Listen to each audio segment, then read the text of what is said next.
하나님 아버지, 오늘도 주님 앞에 나왔습니다. 저희들을 기억하여 주시옵시고 이 예배가 하나님 받으시기에 합당한 예배가 되게 하여 주시고, 오늘 말씀을 들을 때 듣는 마음과 듣는 귀를 주시사 오늘도 우리의 마음을 좀 하나님 앞에 정결하게 순종할 수 있는 그러한 예배가 될 수 있도록 하나님 도와주시옵소서. 말씀하시는 하나님 말씀하여 주시옵소서. 성령님이 운행하여 주시사 우리의 마음을 온전히 주장하여 주시옵시고, 오늘도 예배를 통하여서 우리가 주님이 말씀하시는 그 거룩한 뜻을 분별할 수 있도록 주님 도와 주시옵소서. 온전히 주님께 모든 것 올려드리오며 예수님 이름으로 기도드립니다. 아멘.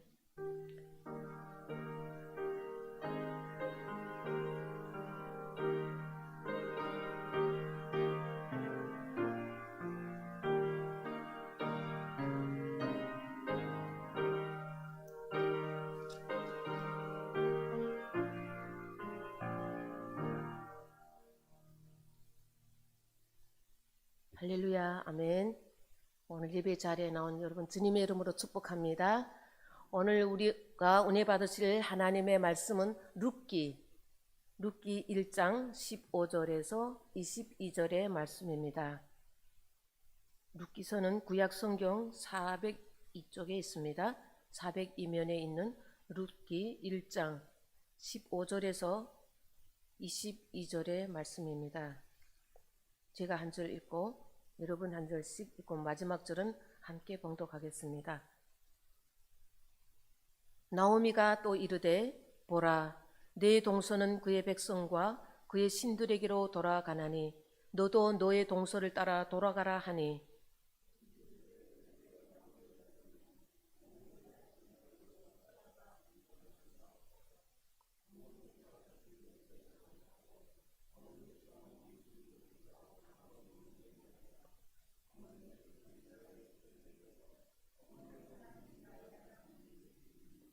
어머니께서 죽으시는 곳에서 나도 죽어 거기 묻힐 것이라. 만일 내가 죽는 인류에 어머니를 떠나면 어머니 여호와께서 내게 벌을 내리시고 더 내리시기를 원하나이다 하는지라.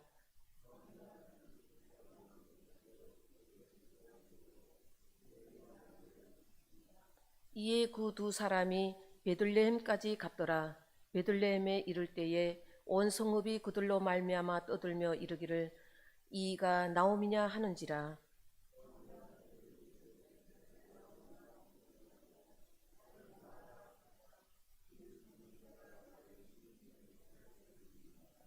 내가 풍족하게 나갔더니 여호와께서 내게 비어 돌아오게 하셨느니라. 여호와께서 나를 징벌하셨고 전능자가 나를 괴롭게 하셨거늘 너희가 어찌 나를 나오미라 부르느냐 하니라. 나오미가 모압 지방에서 그의 며느리 모압 여인 룻과 함께 돌아왔는데 그들이 보리 추수 시작할 때에 베들레헴에 이르렀더라. 아멘. 원래 신앙과 사람은 동질성을 가지고 있습니다. 신앙은 위를 쳐다보다 라는 뜻을 가지고, 사람은 위를 쳐다보는 자라는 뜻을 가지고 있습니다. 하나님을 믿지 않는 유물론자들도 하늘에서 복이 내려온다고 생각하고 있습니다. 중국에서는 설이나 추석 때에 크게 명절을 세는데요, 보통 대문짝에 크게 복자를 거꾸로 매달아 놓고 지내는 것을 볼 수 있습니다. 그들은 복이 하늘에서 내려온다고 생각하고 복자를 거꾸로 이렇게 매달아 놓는 것입니다. 이것은 우리 인간은 다 하나님을 떠나서는 살 수 없는 존재라는 증거입니다. 그 하나님의 우리의 복이 근원이 됩니다. 원래 사상은 논리정연하고 위대해 보입니다. 그러나 복음은 치열해 보입니다. 십자가는 초라해 보입니다. 그러나 그 십자가와 그 초라해 보이는 십자가는 하나님의 능력이 된다고 고린도전서에서 말씀하고 있습니다. 그래서 복음은 모든 믿는 자에게 구원을 주시는 하나님의 능력이 있습니다. 오늘도 우리는 하나님이 능력이 되신 그 예수 그리스도 앞에 다 나와서 축복받는 인생이 될 수 있기를 주님의 이름으로 축복합니다. 아멘. 오늘 룻기 본문을 우리가 함께 보겠는데요. 룻기 1장의 15절부터 22절까지만 읽었지만 오늘 제가 이제 하게 될 말씀은 룻기 전반적으로 우리 함께 은혜를 받으려고 합니다. 룻기 앞에 본문 우리 다 알고 있죠? 뭐죠? 사사기입니다. 사사기의 마지막에는 이렇게 기록되어 있습니다. 그때에 이스라엘에 왕이 없으므로 사람이 각기 자기 소견대로 행하였더라. 그때가 사사시대인데요. 바로 자기 소견대로 행하였다는 것은 영적 암흑기 시대임을 찾아볼 수 있습니다. 이스라엘에 왕이 없다고 했었습니다. 이스라엘에 왕이 없었을까요? 이스라엘은 선민입니다. 이스라엘의 왕은 하나님이셨습니다. 그런데 그 이스라엘 백성들은 자기들은 선민이라는 프라이드는 가지고 있었지만 그 하나님을 진정한 왕으로 받아들이지는 않았습니다. 그래서 룻기 1장 1절 그때에 사사들이 치르하던 그 암흑기 시대에 흉년이 들었다고 했습니다. 하나님을 진정한 왕으로 인정하지 않고 하나님을 자신의 왕으로 받아들이지 않은 그 영적 암흑기 시대에 하나님은 기근으로 심판하셨습니다. 북한에도 90년대 초반에 엄청난 기근과 재해로 수많은 아사자들이 생겼습니다. 많은 탈북민들이 제3국으로 도망가고 가정은 분비박산이 되었습니다. 재해와 수해로 인하여 수많은 피해를 입게 됐는데 그때부터 주체 사상도 심대한 타격을 입었습니다. 그러나 그 주체 사상은 조금도 변함이 없이 북한에 있는 그 주체 사상은 여전히 오늘도 수많은 북한의 2,300만의 영혼을 틀어잡고 있습니다. 그 북한의 주체 사상은 바로 하나님이 없는 것입니다. 그들은 수령을 우상으로 생각하기에 무신론, 유불론을 인정하고 있습니다. 100년 전 대부흥의 불길로 그 시대를 한풍미했던 평양 땅에 바로 평양 신학교 자리에 인민대 학습당에 들어서고 그때 하나님을 믿던 많은 사람들이 한국으로 피난 내려와 수많은 곳에 교회를 세우고 오늘 우리 대한민국이 이렇게 하나님 앞에 축복받는 민족이 될 수 있었습니다. 그런데 안타깝게도 이 코로나 시기를 맞이하면서 우리는 정말 많은 사람들이 하나님을 떠나가고 있습니다. 우리는 이것을 정말로 우리가 회개하며 하나님 앞에 암흑기 시대가 아닐까 하고 생각을 해봐야 되는 이때가 오고 있습니다. 우리는 어떠한 일이 있더라도 하나님에 대한 신앙을 예배를 지켜야 되는 것입니다. 이것을 위해서 우리는 기도를 해야 되고 우리는 불같이 일어나야 되는 것입니다. 이러한 아픔을 보고 누군가는 통곡하며 기도하는 이 시대를 풍미하는 견인하는 그 한 사람을 하나님은 오늘도 찾고 계십니다. 당시 이스라엘의 기근이 심하여 2절에 봤더니 유다 베들레헴에 사는 엘리멜렉이라는 사람이 그의 아내와 두 아들을 데리고 모압 땅에 갔다고 했습니다. 이 엘리멜렉이라고 하면 엘자 들어가면 우리는 보통 하나님을 의미합니다. 사무엘, 엘리야, 엘리사, 요엘, 엘자 들어가면 이스라엘 백성들이 주로 엘 하면 하나님을 의미합니다. 하나님은 나의 왕이시다 이런 뜻이에요. 그러면 왜 엘리멜렉이라는 사람이 죽음으로 끝나는 이 하나님 믿는 사람 이름이 올라왔을까요? 성경책에? 그는 믿는 사람이었다는 것입니다. 하나님을 아는 사람이었습니다. 신앙이 있는 사람이었습니다. 그런데 그는 그 기근이 왔다고 해서 그 땅을 피하여 자기 나오미와 아내와 아들을 데리고 하나님을 믿지 않는 땅으로 갔다는 것입니다. 베들레헴을 떠났다고 했어요. 유다 베들레헴 에브랏은 어떤 것입니까? 다윗이 탄생한 곳이고 예수 그리스도가 탄생한 곳입니다. 그 베들레헴이라는 뜻에서 레헴 하면 떡이라는 뜻이고 벳 이거는 집이라는 뜻이에요. 떡집이라는 뜻이죠. 우리 떡집 하면 생각나는 것이 있죠. 예수님이 생명의 떡이라고 했습니다. 요한복음 6장 51절에 예수님이 이렇게 말씀하십니다. 나는 하늘에서 내려온 살아있는 떡이니 사람이 이 떡을 먹으면 영생하리라. 내가 줄 떡은 세상의 생명을 위한 내 살이니라. 그렇습니다. 베들레헴이라는 뜻은 생명의 떡, 양식이 있다는 뜻입니다. 이렇게 하나님의 언약의 약속이 있고 말씀 있는 이 베들레헴을 떠나서 하나님이 없는 바로 모압 땅으로 간 그들의 인생은 어떻게 되었을까요? 그들은 모압 땅에 가서 우리가 2절을 읽었죠. 2절, 1절 마지막에 모압의 지방에 가서 거류하였는데 그들이 모압 땅에 가서 거류민이 되었어요. 1장 마지막 절에 보면 하반절에 보면 모압 지방에 가서 거류하였는데 이렇게 본문이 나오고 있습니다. 이렇게 그들은 그 모압 땅에 가서 주민으로 산 것이 아니라 거류민으로 살았다는 것을 알 수 있습니다. 다시 말해서 그것에 가서 떳떳한 인생을 살지 못했다는 것을 볼 수 있습니다. 저도 중국에 있었을 때 4년 동안 통독반에 있으면서 정말 이렇게 잡히지 않으려고 그 통독반에 계속 이렇게 옮겨 다녔어요. 근데 가장 가슴 아팠던 것은 저희가 중국 사람이 아닌 떳떳한 주민이 아니기 때문에 숨어서 다녀야 됐고 거류민이었습니다. 그 거류민의 신세는 어떤 것인지 저는 너무너무 잘 알 것 같습니다.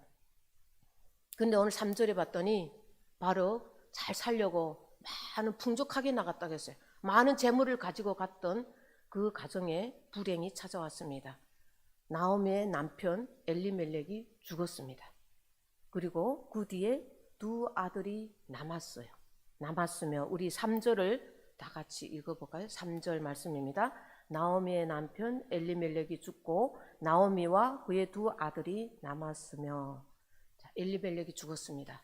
그런데 아직도 죽었지만 남았습니다. 남아있는 것이 있습니다. 남아있는 것을 보고 이럴 때라도 정신을 차려야 됩니다. 나오미는 이 환경에 대해서 자기가 정신을 차려야 되는데 남아있는 것을 보지 못했습니다. 그리고 그냥 지냅니다.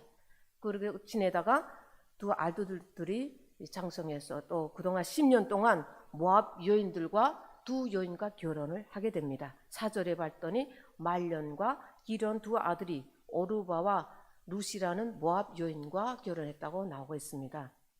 10년 동안 살았는데 10년 동안 결혼을 하고 살았어요. 그런데 자녀 이세는 없었다고 나오고 있습니다. 그런데 그들이 또 어떻게 됐어요? 또 10년 동안 살다가 두 아들이 다 죽었습니다. 그런데 오늘 본문 말씀에 다 죽었는데 이제 마지막에 또 남았더라가 나옵니다. 그 뒤에 누가 남았냐면요, 남편이 죽었고 두 아들이 죽었습니다. 여전히 나오미만 혼자 남아있어요. 나오미는 1, 2, 3 가부가 된 것입니다. 너무너무 슬펐습니다.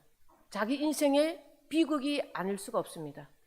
자녀까지 죽을 때는 우리가 정말 가슴에, 우리 자녀는 가슴에 다 묻죠. 네. 우리 이제 나이 드신 분들이 가끔씩 신방을 하면서 기도 제목이 무엇입니까? 하면 뭐 이 나이에 뭐 바랄 거 있겠습니까? 내 새끼가 잘 되는 거죠. 그렇습니다. 우리는 자녀를 심장에 묻습니다. 저도 북한에 자녀가 있지만 매일매일 그를 위해서 옆에 있는 듯이 기도해주고 먹을 때나 잘 때나 늘 기도합니다. 그런데 나오미가 두 아들을 잃었습니다.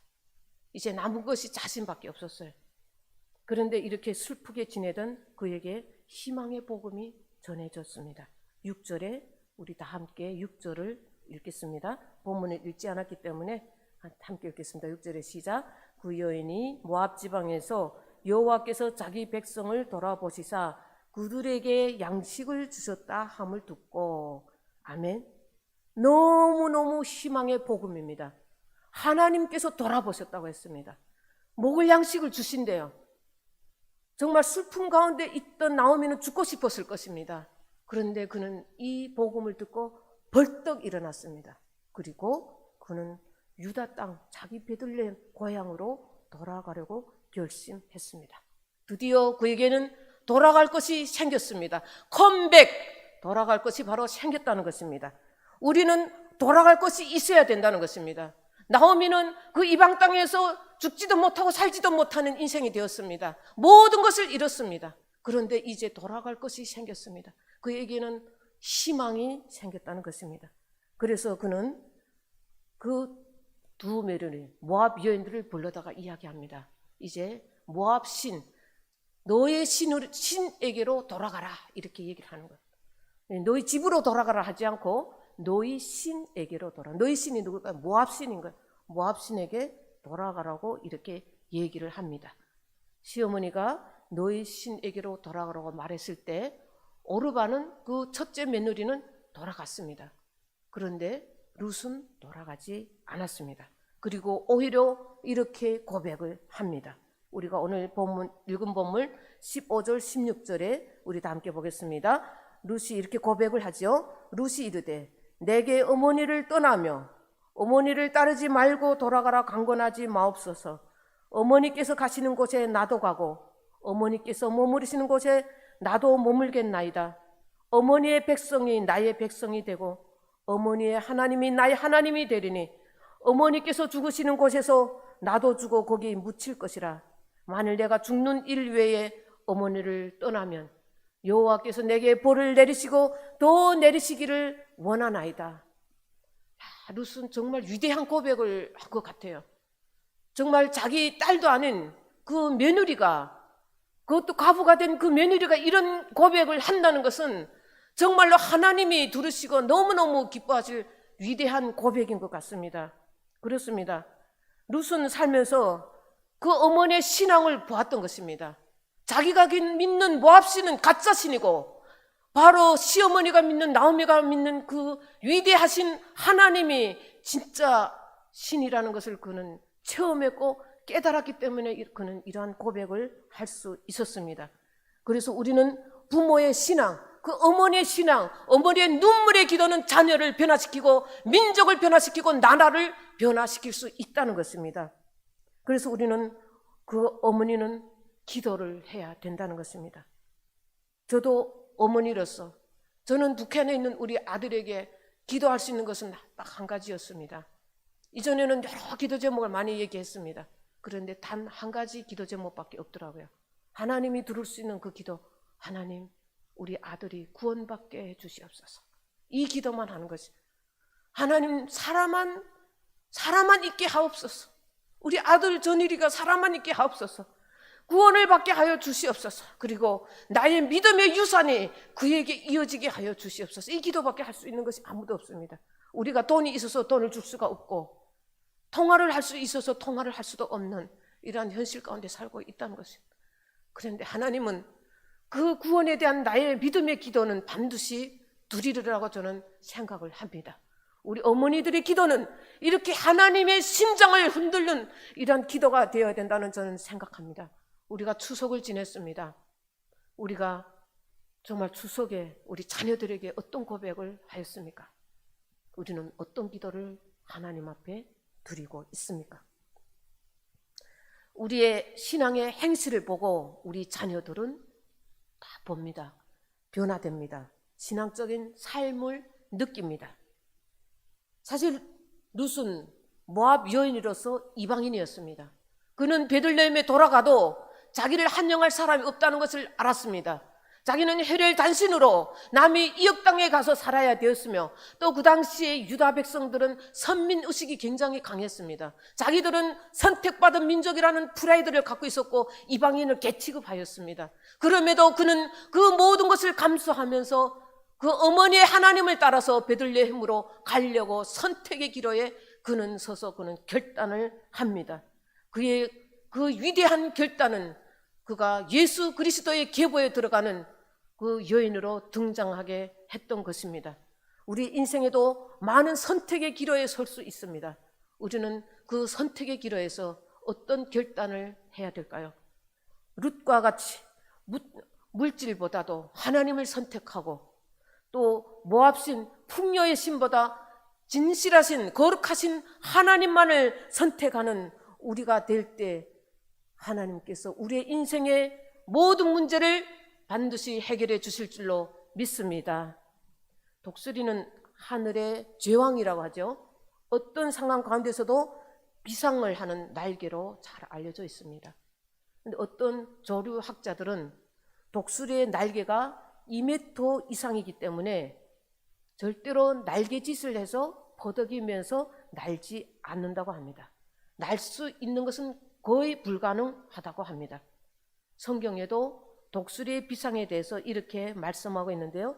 이사야 40장 31절에 독수리의 날개치며 올라갈 것임이라 이렇게 나오고 있지만 영어 성경에서는 이 표현을 쇼링이라고 하고 있습니다.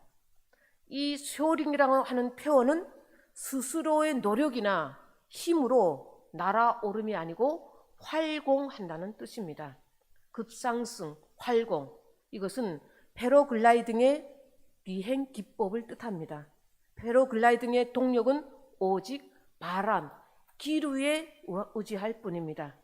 즉 독수리가 죽을 힘을 다해서 날개짓을 퍼덕이면서 폭풍을 뚫고 높은 천공에 뚫고 올라가는 것이 아니라 바람, 기류를 이용하여서 비행을 아주 높이 한다는 뜻을 의미합니다. 우리에게도 이런 소령의 은혜가 필요합니다. 내가 내 의지대로 내가 무엇을 하려고 노력하는 것이 아니라 독수리와 같이 정말 우리가 하나님 앞에 우리 모든 것을 맡기는 인생을 사는 것이 가장 중요합니다. 그런데 독수리와 반대로 참새는 자기의 날개짓으로만 날아갈 수 있습니다. 그래서 비가 오거나 눈이 오면 높이 높이 날지 못합니다. 바로 독수리가 높이 날 수 있는 것은 활공을 사용하기 때문입니다. 우리도 우리의 인생 가운데 우리의 힘과 노력, 우리의 힘을 빼고 오직 정말 독수리와 같이 소링의 은혜로 하나님의 은혜로 살아가는 우리 정말 인생이 절실합니다. 이 소링의 은혜, 그 은혜를 오늘 룻기서에서는 헤세드라고 말씀하고 있습니다. 나오미와 룻은 그 하나님께서 돌보시고 이제 하나님께서 주시는 은혜, 헤세드로 인하여 그 인생이 역전이 되는 것을 볼 수가 있습니다. 나오미는 바로 그 희망의 복음을 듣고 이제 다시는 돌아가지 않으려고 결단한 룻과 함께 베들레헴으로 돌아옵니다. 근데 오늘 21절의 말씀 우리 다 함께 읽어보겠습니다. 21절에 돌아오는데 어떻게 돌아오는지를 한번 다 함께 읽겠습니다. 내가 풍족하게 나갔더니 여호와께서 내게 비어 돌아오게 하셨느니라. 여호와께서 나를 징벌하셨고 전능자가 나를 괴롭게 하셨거늘 너희가 어찌 나를 나옴이라 부르느냐 하니라. 아멘. 풍족하게 나갔더니 여호와께서 내게 비어 돌아오겠다고 했습니다. 믿는 사람이 믿지 않으니까 그 모든 재물을 탕진하고 empty, 비어서 돌아왔어요. empty, 비어서 돌아오게 했다는 것입니다. 우리 돌아온 탕자도 마찬가지인 거죠. 탕자는 그 아버지 유산을 가지고 나갔다가 다 탕진하고 빈손으로 돌아옵니다. 그래도 돌아올 곳이 있는 것이 축복입니다. 북한 사람들은 돌아갈 것이 없습니다. 하나님을 믿을 수가 없기 때문에 그들은 돌아갈 수가 없습니다.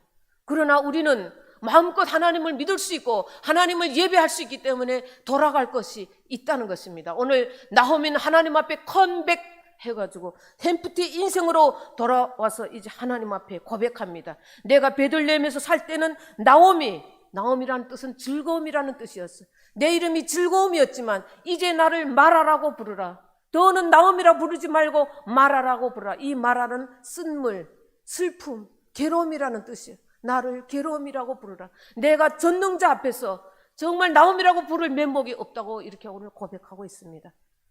그렇습니다. 그는 하나님을 떠나서야 비로소 내가 하나님을 떠나서는 한시도 살 수 없는 인생임을 고백하였고 하나님을 떠난 인생은 황폐화된 인생이라는 것을 그는 깨달았습니다. 그래서 그는 이제 하나님 앞에 마라라고 고백하고 있는 것입니다. 그러면 오늘 우리가 하나님이 그냥 마라라고 듣을까요? 바로 그 마라라고 부르다는 것은 하나님 앞에 돌아와 회개했다는 뜻입니다. 하나님, 제가 이제야 하나님께 돌아왔습니다. 하나님은 이 마음을 받으셨어요. 그래서 하나님이 이제 나오미와 룻을 그 엠프티 인생을 다시 한번 채워가는 인생, 하나님이 채워가는 인생으로 축복해 주시는 것을 우리는 살펴볼 수 있습니다. 오늘 2장에서부터 3장까지는 이제 그 하나님이 빈손으로 돌아온 정말 그 룻과 나오미를 축복 주시는 말씀인데요. 사실 나오미가 빈손으로 돌아왔지만 남은 것 하나를 가지고 왔습니다. 그것이 무엇일까요? 남겨진 것이 하나 있었는데 바로 우리도 우리 인생에 반드시 하나님이 남겨진 것을 볼 수 있게 이제 하십니다. 우리는 그것을 볼 수 있는 영안의 눈이 있어야 된다는 것입니다. 룻에게 한 가지 남겨진 것이 있었는데 바로 룻이 어머니의 하나님을 나의 하나님으로 받아들였다는 것입니다. 그것이 바로 룻에게 남겨진 유일한 희망이었습니다. 이제 나오미는 그 희망을 받습니다. 그래서 그는 이제 하나님이 룻을 통해서 우리 가정을 역사하시겠구나 하는 것을 다시 한번 그 나오미 어머니가 깨달았습니다. 그래서 이제 하나님이 무언가 이제 누구를 통해서든지 룻에게 만남의 축복을 통해서 은혜를 베풀어 주시겠구나, 이것이 하나님의 헤세드 은혜, 하나님이 은혜겠구나 하는 것을 나오미는 깨달았습니다. 그래서 나오미가 시킵니다. 어떻게 시켜요? 너는 이제부터 나가서 어느 밭에 가서 이삭을 줍거라, 이렇게 얘기를 합니다. 그리고 어떤 사람이 나타났을 때는 그 사람에게 들어가라, 나오미가 다 가르쳐 줍니다. 나오미는 원래 믿음이 좋은 사람이었습니다. 기도의 사람이었습니다. 그는 하나님이 누구를 통해서 축복 주실 것을 알았습니다. 그는 반드시 하나님이 보아스를 허락해 주실 줄로 믿었던 것입니다. 그래서 룻은 또한 나오미가 가르쳐 준 대로 곡식을 베는 그러한 자들을 따라다니면서 이삭을 줍고 시어머니를 복양하고 이렇게 다녔습니다. 그런데 그가 우연히 보아스의 밭에서 우연히 보아스를 만났습니다. 그러면 우리 믿는 사람들은 인생에서 우연이란 있을 수 있을까요? 이것이 우연히 일어난 사건이었을까요? 아닙니다. 그것은 바로 하나님께서 룻에게 정말 룻이 고백한 위대한 고백, 어머니의 하나님이 나의 하나님이 될 것이라는 그 고백을 들으시고 이미 준비하시고 하나님께서 우연히 아닌 하나님이 섭리 가운데 보아스를 만나게 해주셨습니다. 그 보아스는 어떤 사람이냐면 유력하다고 말하고 있습니다. 유능하다고 말씀하고 있습니다. 유력하다는 뜻은 바로 그 말의 뜻은 재력과 능력을 다 가지고 있는 힘이 있는 강한 사람이라는 뜻입니다. 하나님이 이미 이 두 여인 가운데 있는 자그마한 그 믿음의 싹을 보시고 바로 국리를 보셨고 유력한 힘이 있는 유능한 보아스를 준비해 주셨고 하나님이 섭리 가운데 모든 역사를 이루어가기 시작하셨습니다. 보아스는 성경에서 의로운 사람 갑부로 나오고 있습니다. 그는 자기 종들에게 이삭을 조금씩 내두어서 불쌍한 룻으로 하여금 이삭을 많이 주어서 바로 어머니를 복양하게 했던, 시어머니를 복양하게 한 인자한 사람이기도 했습니다. 그리고 그는 후에 기업 물을 자가 됩니다. 이 기업 물을 자는 고멜이라고 하는데 이 뜻은 성경에서 돈을 내서 토지를 사줘야 되고 과부들을 책임져야 되고 자녀들을 낳으면 그 이세들을 또 이세까지 다 재산도 주고 재물도 주고 그들을 끝까지 책임을 진다는 뜻입니다. 자기가 손해를 보더라도 그 가정을 살리고 그 기업을 이어주게 하는 그러한 뜻을 바로 고멜이라고 합니다. 그는 그것을 하기로 결단합니다. 이것이 바로 하나님의 헤세드인 것입니다.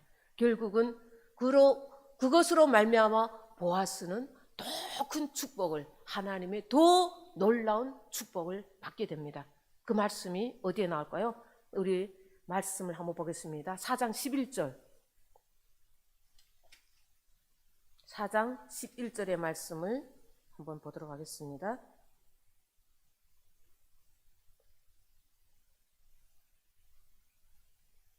보아스가 이렇게 훌륭하니까 많은 사람들이 이제 기도를 해주죠. 백성들과 장로들이 기도해줬다고 나오고 있습니다. 11절 다 같이 시작.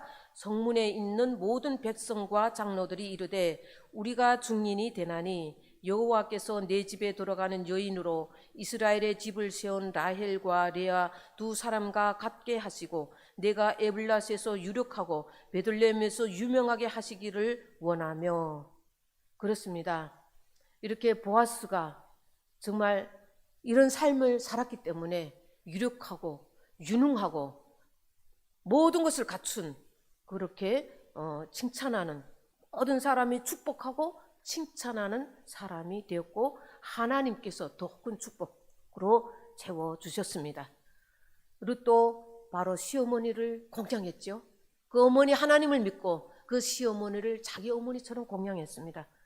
그랬더니 바로 하나님께서 보아스의 밭에서 이삭을 줍다가 어떻게 돼서 그 보아스를 만나서 그 밭의 주인공이 갑부가 되게 해주셨을 뿐 아니라 바로 자녀를 낳았는데 다윗의 계보를 잇는 예수 그리스도의 조상이 되었다는 것입니다.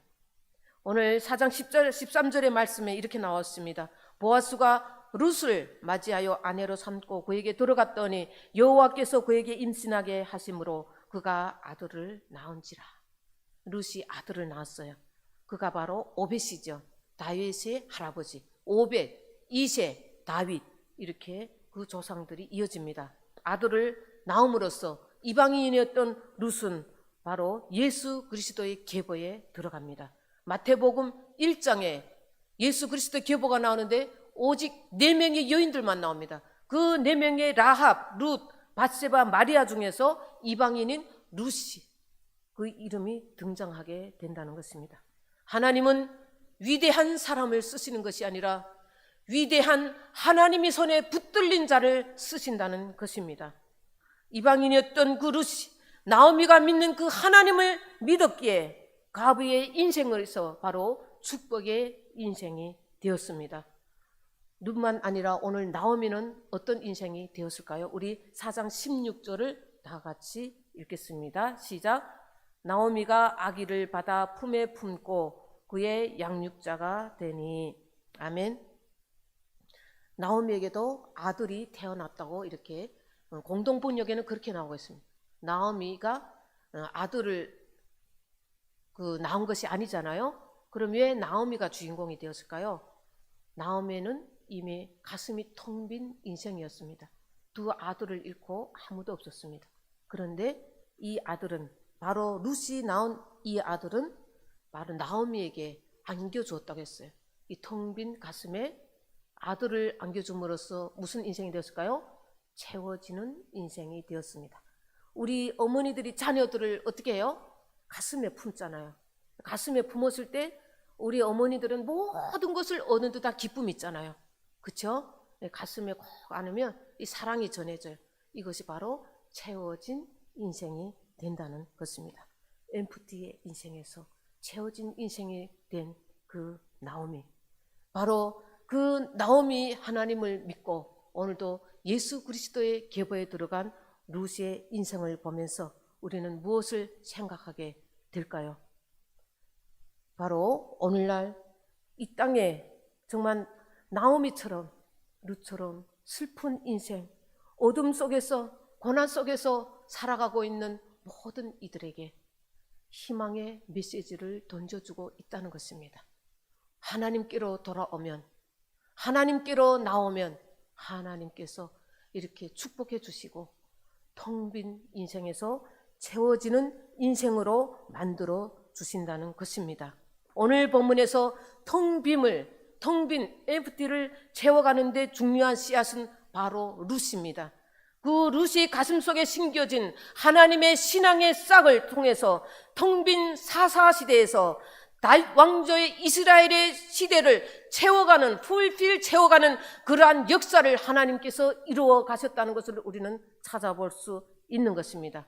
그래서 어떤 학자들은 룻기와 사사기와, 바로 룻기를 사사기와 사무엘 상하의 두 조개 껍질 사이에 있는 진주라고 이렇게 말하는 학자들도 있습니다. 사사시대에 왕이 없어서 이스라엘 백성들이 자기의 소견대로 행하여 모든 백성들이 텅빈 인생을 살아갔던 그 시기에 룻 한 사람을 통해서 다윗 왕조가 일어남으로써 그 다윗 왕조를 통해서 이스라엘의 역사를 채워가시는 하나님의 그 역사를 우리는 찾아볼 수 있었다는 것입니다. 이 역사 속에 룻은 축복의 통로로 하나님께서 사용하여 주셨습니다. 그렇습니다. 오늘 우리가 말씀을 정리하면서 말씀을 정리하겠습니다. 오늘 우리 본문을 통해서 나오미는 하나님을 떠나 모압 땅에 가서 더 잘 살기 위해서 갔습니다. 기근을 피해서. 하나님을 떠난 인생이 어떤 인생이었다는 것을 말씀을 통해서 우리 메시지를 주고 있습니다. 남편도 이렇습니다. 두 아들을 잃고 텅 빈 인생이 되었습니다. 우리는 이 세상에서 이러면 죽을 수밖에 없습니다. 그러나 그는 희망의 복음, 예수 그리스도에 대한 복음을 안고 다시 고향에 컴백하여 그 예수 그리스도의 계보를 이어가는 그 역사 속에서 주인공으로 등장합니다. 그렇습니다. 어려우신 분들이 있습니까? 텅 빈 인생이 있습니까? 채워지지 않는 것이 있습니까? 오늘도 주님 앞에 나와서 하나님 앞에 기도드리길 원합니다. 주님 채워 주시옵소서. 우리의 인생을 채워 주시옵소서. 우리 자녀들의 인생을 채워 주시옵소서. 우리 초대교회 이 자리를 채워 주시옵소서. 하나님 앞에 우리 다 함께 통성으로 기도하시겠습니다. 하나님 아버지, 하나님의 햇빛의 은혜가 아니고서는 이 자리에 나올 수가 없습니다. 하나님, 이 시대가 암흑의 시대가 되지 않게 하여 주시옵소서. 아버지, 이 시대를 향해서 아버지 하나님께서 원하시는 것이 무엇입니까? 우리가 주님을 떠나감으로써 텅 빈 인생이 되어가고 있습니다. 아버지, 다시 한번 우리가 주님께 돌아오고 회개함으로써 하나님 앞에 햇빛의 은혜를 입어 축복받는 인생이 되기를 원합니다. 저희들을 사용하여 주시옵소서. 그 룻은 어머니의 하나님을 나의 하나님으로 믿고 그 하나님 이삭 죽기를 하면서 어머니의 말씀에 순종하여 믿음으로 하나님 앞에 나갔습니다. 하나님, 오늘도 우리가 그러한 인생을 살아가는 그러한 어머니들이 되기를 원합니다. 우리가 자녀들에게 줄 수 있는 것이 무엇이겠습니까? 아버지, 우리는 믿음의 씨앗밖에 없습니다. 나의 행함밖에 없고 나의 기도밖에 없습니다. 하나님은 아십니다. 아버지, 채워주시옵소서. 아버지, 그 룻의 믿음을 보시고 보아스를 만나게 해주셨고, 아버지 그 유력한 자를 통해서 하나님이 놀라운 섭리 가운데 하나님이 축복을 이루어 가셨던 것처럼 우리 가정 가운데 찾아와 주시고, 우리 나라와 민족 가운데 찾아와 주시고, 우리 북한 땅 가운데 찾아와 주시옵소서. 우리 북한의 영혼들을 불쌍히 여겨 주시옵시고, 돌아갈 곳이 없는 그들이 죽어도 돌아갈 것이 없습니다. 그러나 우리에게는 돌아갈 것이 있습니다. 우리는 천국이 있습니다. 아버지 하나님, 우리에게는 천국이 있습니다. 그러나 믿지 않는 사람들에게는 돌아갈 것이 없습니다. 우리가 그들을 위해서 눈물로 기도할 수 있게 하여 주시옵소서. 돌아갈 것이 있게 하여 주시옵소서. 아버지 하나님, 주님께로 돌아왔습니다. 저희들을 먼저 받아주시고 아버지 하나님의 백성으로 다시 한번 불쌍히 여겨 주시옵시고, 하나님의 마음을 품게 하여 주시옵소서. 하나님의 눈물을 보게 하여 주시옵소서. 아버지 하나님, 오늘도 주님 앞에 예배드립니다. 아버지 하나님, 채워주시옵소서.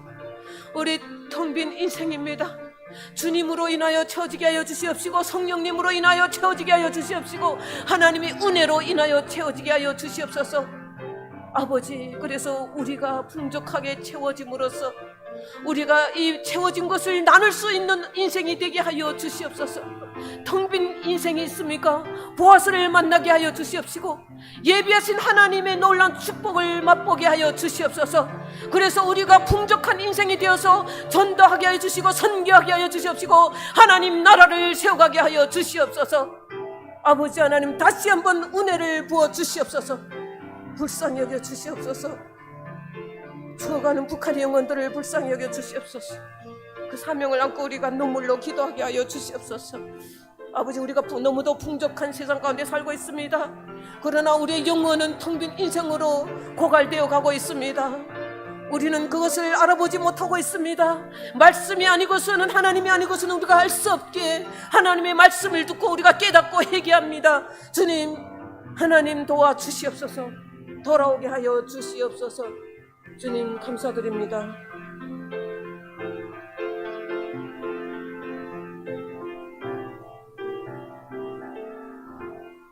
하나님 아버지, 엘리멜렉은 하나님을 믿는 사람이었지만 믿는 사람이 믿지 않는 땅으로 갔을 때 아버지 하나님, 그 가정은 하나님 다 죽었습니다. 자녀를 잃었습니다.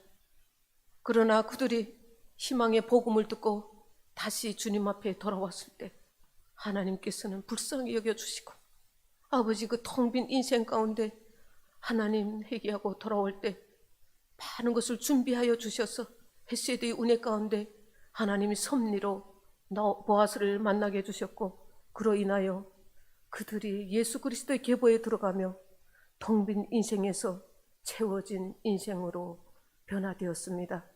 하나님, 나도 지금 텅 빈 인생입니다. 주님, 떠났습니다. 주님, 우리는 알 수가 없습니다. 말씀이 아니고서는 나를 분별할 수가 없습니다. 아버지, 나의 인생을 아시는 주님, 이제 주님께 돌아와서 다 컴백하여서 회개하고 하나님의 은혜를 사모하여서 우리가 다 충만한 인생이 되기를 원합니다. 주님 도와주시옵소서. 우리 민족 가운데, 우리 가정 가운데, 우리 교회 가운데, 우리 북한 땅 가운데 주님의 헷세대의 은혜가 임하여 가득 찬 인생들이 되게 하여 주시옵소서. 돌아갈 곳이 있는 인생들 다 되게 하여 주시옵소서. 그래서 우리가 주님 앞에 많은 것을 받고 나누어 줄 수 있는, 선교할 수 있는 우리 모두가 될 수 있도록, 우리 초대교회가 될 수 있도록 주님 축복하여 주시옵소서. 감사드리며 예수님 이름으로 기도드립니다. 아멘.